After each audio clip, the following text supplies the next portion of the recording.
Welcome to another episode of the Neoliberal Journals podcast. And this particular episode is a dressed down episode. Well, what podcast is not always dressed down? Podcast is part of social media, it's part of the citizenship journalism revolution. Podcasting is not mainstream media, I call it an alternative media. But I was having a conversation with Dante recently, and I said to him, somebody said, someone asked about some recommendation for podcasting, and I said, don't give up, be dynamic. It's part of what is going to be driving the revolution, and what we're seeing an effort to regulate communication, to regulate artificial intelligence, to regulate social media, and artificial intelligence help to facilitate this kind of explosion in social media. And I believe that it's part of this digital revolution, the social and digital revolution. Social artificial intelligence is part of that. Recently, Barack Obama, about 2 or 3 years ago, we heard Barack Obama was touting regulating social media or digital media or communication. Now we're hearing about artificial intelligence, but the two go hand in hand. But today I want to talk about or share or present an article that I wrote in the Neoliberal Journals. It's going to be part of a section of the new book I'm writing. Many of you know I'm writing a book, Neoliberal Globalization Reconsidered, Neo-Capitalism and the Death of Nations. I'm not settled on the title yet, but it's going to be Neoliberal Globalization Reconsidered, and we deal with capitalism and neoliberalism at length. Myself and Professor Emeritus Dr. Martin Oppenheimer, we talk at length about neo-capitalism or the new capitalism, but we also talk about pseudo-communism as well, and we touch on what's going on in the world.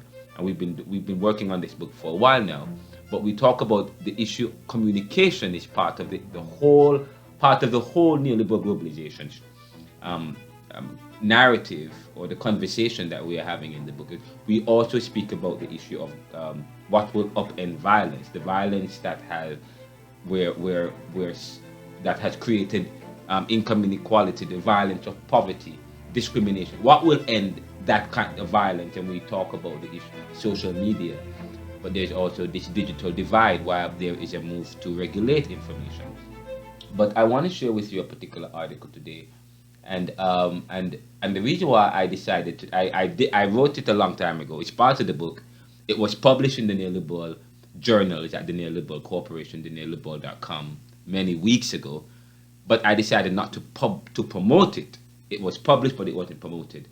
I was waiting until the right time, and this is the right time because President Biden has recently announced, and just today, he said that my executive order on artificial intelligence represents bold action, but that shouldn't stop Congress from acting. He went on by saying in the tweet which we posted up today. Today I met with Leader Schumer and a group of bipartisan members of Congress to underscore the need for legislation that harness the power of AI safely. We've carried several news stories and articles and journals. We've had discussions about artificial intelligence. As a professor myself who works in education, that is one of the things that I have asked for academics and academic institutions and administrations or administrators to deal with. In fact, artificial intelligence questioned the need for schooling. And I've talked about that, whether or not artificial intelligence and the access to information as a result of artificial intelligence begins to question the need for the way in which educational institutions or institutionalization of education or the information. You don't have to go to school or to sit in a class and to pay huge sums of money to get an education. You can access things. You can access that other ways, and artificial intelligence helps to facilitate that. The Two of the wealthiest people in the world today never had a college degree. Not that education is not important, but but the argument is that they have access. But I commented on that today, and I decided, and I shared the article the links to the article. But I also want to present the article in an audio book narration kind of a way, because so I said in the tweet today, Biden said today that my executive order on artificial intelligence represents bold action, but that shouldn't stop Congress from acting. So I asked a question underneath that. So I said, question: who controls the narratives in the 21st century? Who controls the narratives in the 21st century that has seen the decentralization of communication and control of information, that has seen the decentralization of communication and control of information, thanks to social and alternative media. Thanks to social and alternative media. And I said at POTUS, at President Biden, this drive to regulate information and artificial intelligence must be approached with suspicion and scrutiny. Must be approached with suspicion and scrutiny. And so today on the podcast, I'm going to lift up that particular article, which is a section of the book Neoliberal Globalization Reconsidered, Neo-Capitalism and the Death of Nations. The title of the article is Communication is to Make Popular What Was the Monopoly, which is also part of our tagline, part of our efforts here. Our tagline, which is our goal, our vision, is to to serve the world today, the Neoliberal Corporation, and by extension, all of the neoliberal outlets, including the Neoliberal Round podcast. Our goal is we aim to serve the world today to solve tomorrow's challenges. How do we do that? By making popular what was the monopoly. Okay, and so that's what we're going to be talking about today. That's what I'm going to be presenting today on that particular article, which is a section in the book. We'll be right back after this. Welcome back to the episode. I'm Renaldo McKenzie, your host and producer and the creator of the Neoliberal Round podcast. The Neoliberal Round podcast is a production of the Neoliberal Corporation, the neoliberal.com and renaldocmckenzie.com, which the Neoliberal Corporation is serving the world today to solve tomorrow's challenges by making popular what was the monopoly. In fact, that is our tagline, and that is our aim, and that is what we hope to do. Now, just so you know, you can visit the Neoliberal Round by going to anchor.fm. You can subscribe to the Neoliberal Round on any podcast stream, on any streaming service in platform in video, on YouTube, the Neoliberal Round, Spotify. You can watch or listen on Spotify, and we are also available on iHeartRadio, Apple, the Audible, Amazon, Radio Public, Stitcher, Outcast, Pocket Casts, so on and so forth. Did I say the Audible, Google Podcast as well? And there's nowhere where we are not. Subscribe to the show, support us, please. Leave us a donation as well, if you can. And you can, if you want to access the article, you can go to our main website, which is at theneoliberal.com and renaldocmckenzie.com. Now, the article that I'm going to be presenting on today is entitled "Communication is to Make Popular What Was the Monopoly," and it's an article that again is in the Neoliberal Journals at the Neoliberal Corporation's More Magazine website. The article is a part of Neoliberal Globalization Reconsidered, Neo-Capitalism and the Death of Nations, and this particular article was published on August 16, 2023, just as Obama was touted as the information or communication czar, the one who was supposed to lead the charge in regulating or getting the information regulated. We're not sure what has happened since then, but today we're hearing that they are trying to regulate information, but in the way how they're doing that through artificial intelligence, because artificial intelligence helps to facilitate social and digital media and the explosion of that. But I begin the article by asking the question, who controls the narratives in the 21st century that has seen the decentralization of communication and control of information? Thanks to social and alternative media, and by extension, artificial intelligence. Therefore, no one really has control. What we have is a plethora of perspective, staples of information for us to access and analyze information that was once reserved. This is necessary as it helps to realize the goal of communication, which is to make popular what was the monopoly. And man has always challenged or obstructed access to information so as to increase, maintain, or establish power or hold over a society or a people. However, social media challenges and is an affront to this power, even as it helps communication realizes its aim of making popular what was or is the monopoly. And with more social media, you find more artificial intelligence. Now, the drive to regulate information must be approached with a level of suspicion and scrutiny because of the rational and so-called pure intentions of this regulatory effort to manage news, calling it a corrective means of dispelling misinformation or disinformation or crazy news. On the other hand, the need to regulate artificial intelligence was once also seen as a need to regulate what? To rein in what? Those who would misuse it, yes, would misuse it to create gain for themselves that rivals the gain of the status quo. However, the strategy to do so would suggest, now let's say this again. The drive to regulate information must be approached with a level of suspicion and scrutiny because of the rational and so-called pure intentions of this regulatory effort to manage news, calling it a corrective means of dispelling misinformation or disinformation or crazy news.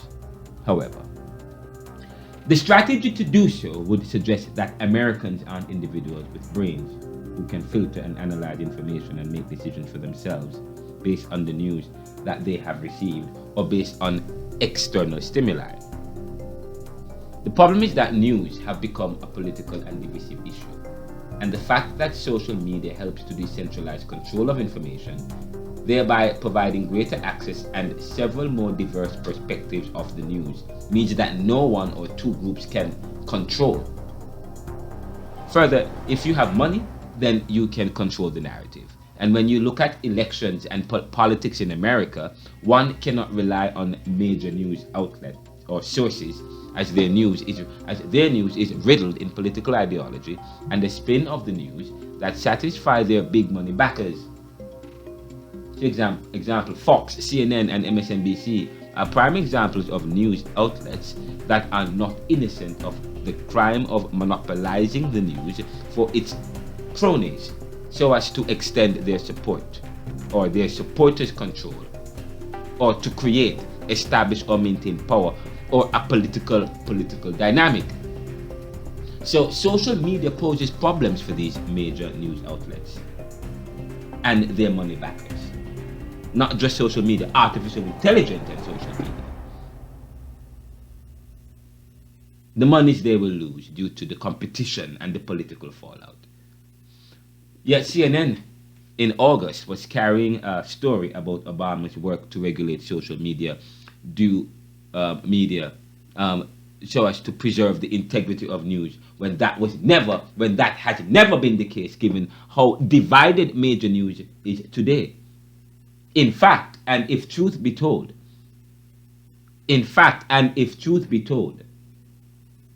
it is major news outlets that need regulating given their responsibility that they have shirked over the years, succumbing to the new capitalism of nepotism, connectionism, and greed.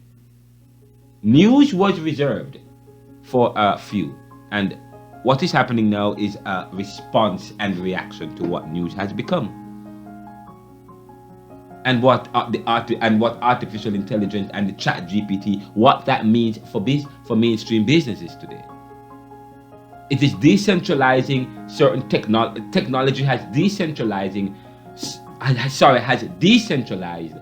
certain tools that you would need in order to generate lucrative business, especially in the information world.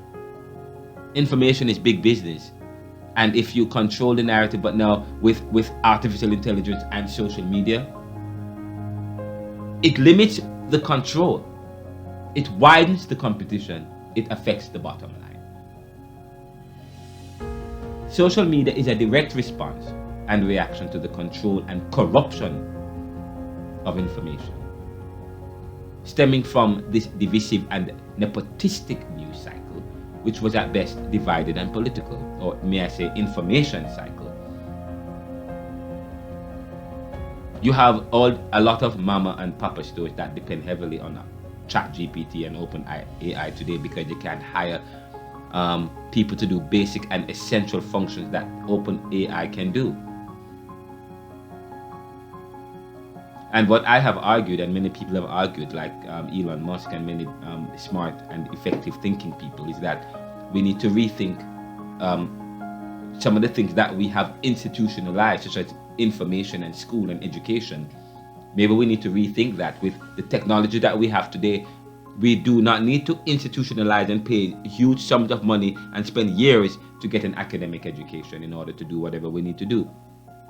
Now that that education and the way and institutions are now cashing in, and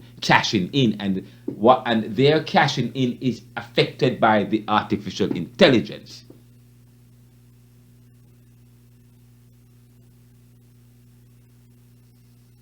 Of course, artificial intelligence is also going to question the way we look at society today, the dynamic of the society, how we view money, how we view work and compensation and the value of money. Maybe we have to think about a barter system. This is not the time for it, because I discuss that at length in the book, and I talk about that at one of my lectures in one of the classes I teach. I would explore society. So the question is, are we really trying to regulate news? Are we really trying to regulate artificial intelligence? Are we really trying to regulate information? Or are we censoring it, or try to manipulate it to continue a monopoly of the news and media or information?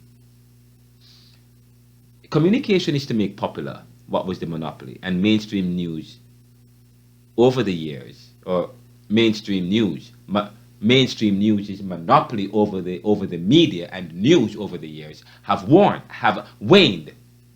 Let me say that again. Let me read it again.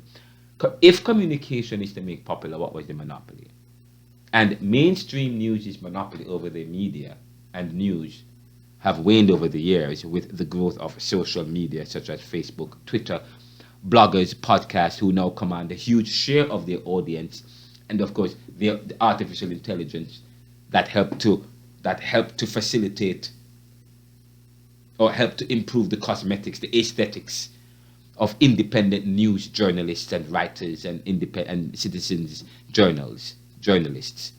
The issue of competition, so therefore the issue is competition, and that's where we're going. The issue is competition, which is what we encourage in this country.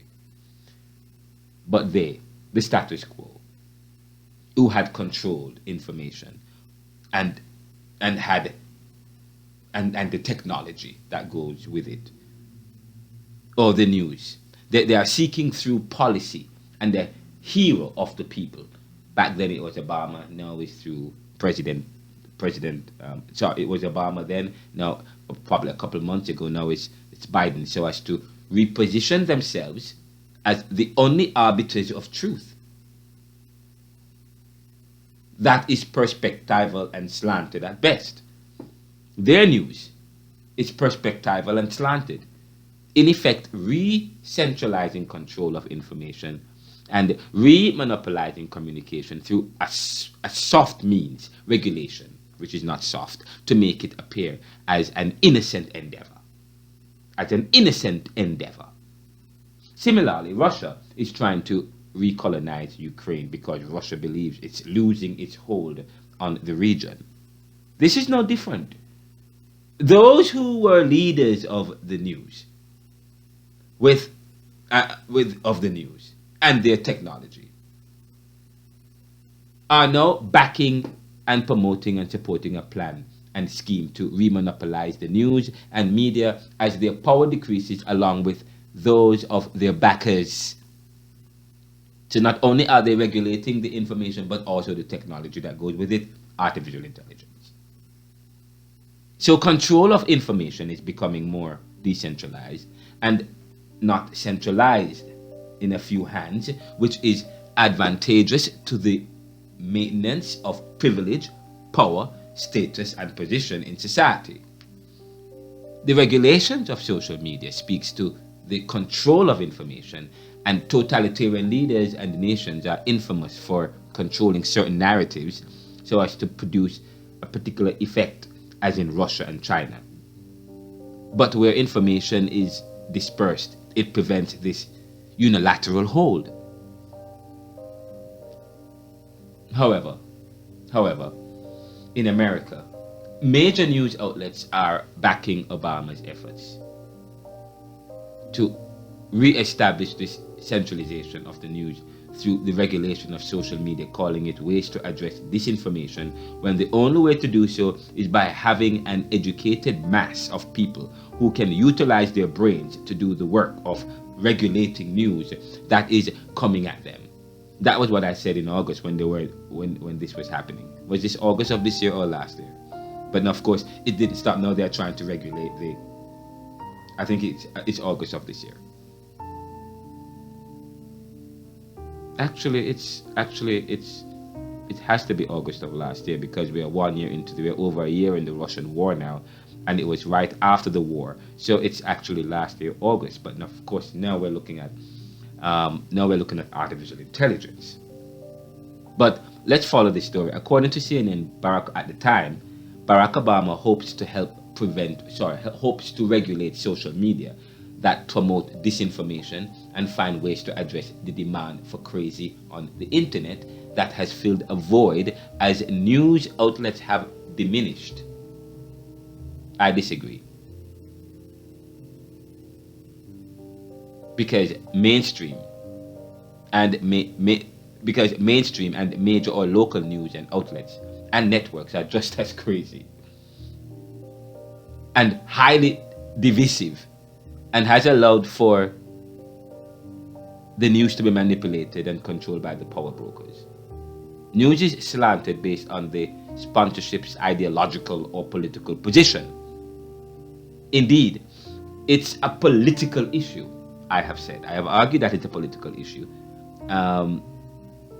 not social media. And if anything, social media is a victory for social movements and mass of people who now have access, to a wide variety of news that they can analyze and make their own conclusions. What should happen is for us to educate our people to be better filters of news. We are not a country that regulate news so as to restore the power dynamics that has kept down the masses or certain people. But now we are okay. But of course, fast forward to today. Now we're trying to regulate artificial intelligence. The social media thing didn't work out. Now we're going to try and regulate artificial intelligence. That's even more dangerous. But mainstream news and their sponsors, because of course I said to people, artificial intelligence is going to question the need for work. We are institutionalizing education. We're institutionalizing certain requirements, which does not really need to be required. We don't need to require people to do certain things anymore. The wealthiest people in the world don't have a college degree. We need to revisit school and relook at school. And as a professor myself, who teach at the college, that's one of the questions. And I've also I've also approached several other college administrators to talk about the need to revisit how to revisit academia and what the expectations. We talk about the roadways. One of the reasons why Teslas don't work very well is because we need to relook at we need to revisit the roadways and change the systems. Not only that, we need to change human tendencies as well in terms of how people drive.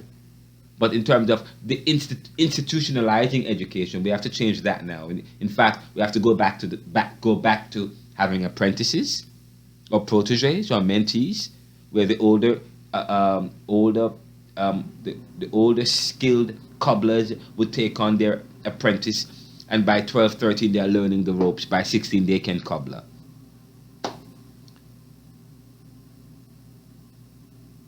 Technology has made learning and connecting with people so easy now. When the way we used to think about making money off communication and information, but now that's not the case. It's difficult to make money off something that is popular, that has a lot of access. You regulate it, you limit access. When you regulate, it means when you regulate something, you limit access. You limit access, it means more control.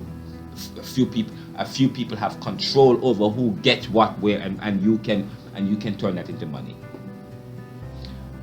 But mainstream news and their sponsors, who use their wealth and power to maintain hold over the news cycle, which is waning due to social news media and other alternative news and artificial intelligence, they feel justified by their actions to remonopolize and take back control of information through political policy and systems they control.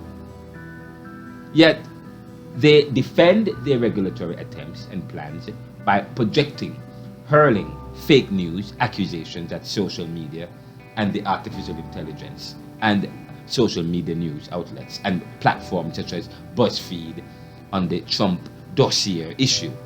In fact, that's the title of a story ran by the Daily News on January 15, 2017. According to the story, 2017, written by Edberto Willis, it was inevitable that the mainstream media would run for cover. BuzzFeed gave them a gem by publishing a confidential dossier detailing Donald Trump's connections to Russia, and they were happy to base much of their reporting on it. But in this era of fake news, euphoria quickly turned into panic. The Trump dossier, filled with salacious allegations of tapes supposedly held by the Russians, was unverified, and BuzzFeed went ahead and reported it as much at the time. Predictably, every major news outlet ran with the story, despite the various disclaimers. After Donald Trump, we didn't run with it, of course, but after Donald Trump vehemently denied the allegations and called out BuzzFeed and CNN for delivering fake news, the mainstream media panic started to set in. The mainstream media's condemnation of alternative or other social media news, such as BuzzFeed on this issue, is unjustified. Let me say that again. The mainstream media's condemnation of alternative or other social media news, such as BuzzFeed, or this on this issue, is unjustified. Firstly, they don't have the credibility to pass judgment, given their inability to prevent their airwaves and other properties from being used for disseminating life-altering lies. Secondly, they continue to function as ward of the plutocracy, only promoting their ideology over what is best, over the ideology over what they say is best for Americans and humanity as a whole. So it's time, according to the article, it's time for the alternative media to stand up. And as for mainstream media outlets, until they live up to their constitutional role, they'll remain irrelevant. And that was a story That was a story that and you can check the news article I wrote in the Neoliberal Journals for more information on that. But let me wrap up this story by saying we should be very nervous and suspicious of major news and their political supporters and wealthy sponsors and and um, and political mouthpieces who are leading the charge of or to reconsolidate their control over the news and information by regulating artificial intelligence and media, social media, digital media. What moral authority do they have to impose their control that has been at best political and divisive when social media affects their position and power and the access and decentralization of information pose problems and threats for them and their narratives and what they hope to achieve? Artificial intelligence. We did an article on artificial intelligence some time ago about about the threats, what it poses. But if anything, it really would aid businesses, especially small mama and papa businesses, and it means that we have to rethink about society. Think about in the future we will not need currency anymore, because artificial intelligence will replace work. That's great. So, okay, but people are afraid of people don't work hard anymore. Then what kind of society are we going to have? By then, the artificial intelligence will be able to work for us to continue to improve on the society, while we focus on art and beauty and agriculture. This is the Neoliberal Realm podcast. I discussed this at length in the Neoliberal in my new book, Neoliberal Globalization Reconsidered, Neo-Capitalism and the Death of Nations. That's coming out hopefully by the end of the month. It's October already. We promised it would be out, but I'm still editing the book. It's a lot of work. So it promises to be spectacular and an epic. Probably you will have it. You could give it as a Christmas gift or a Thanksgiving gift, because we want to have it out at least by Thanksgiving or by December. This is the Neoliberal Realm podcast. Please follow me on Twitter, Renaldo McKenzie, or the Neoliberal Co. Facebook, Renaldo.McKenzie. LinkedIn, Reverend Renaldo McKenzie. Or Twitter TikTok, Renaldo McKenzie. I'm also on Blogger News and on what else? There's another one that we're on. What am I missing, Dante? I'm probably missing another one. But there's nowhere where we are not. Subscribe, support, share the show with your friends. Let us know how we can improve the show. Please visit us and email me at info@theneoliberal.com, or you can also message me by going to Twitter or Instagram, Renaldo McKenzie. Thank you for making it the Neoliberal Corporation. Get a copy of my book. The first book is out. It's already out. It's been out since 2021. It's available here at the Neoliberal Corporation. If you can't get access to the book, message me via Twitter. You can message me on Twitter. I'm available, Renaldo McKenzie, RENALDO MCKENGIE. You can go to theneoliberal.com or renaldocmckenzie.com. What good?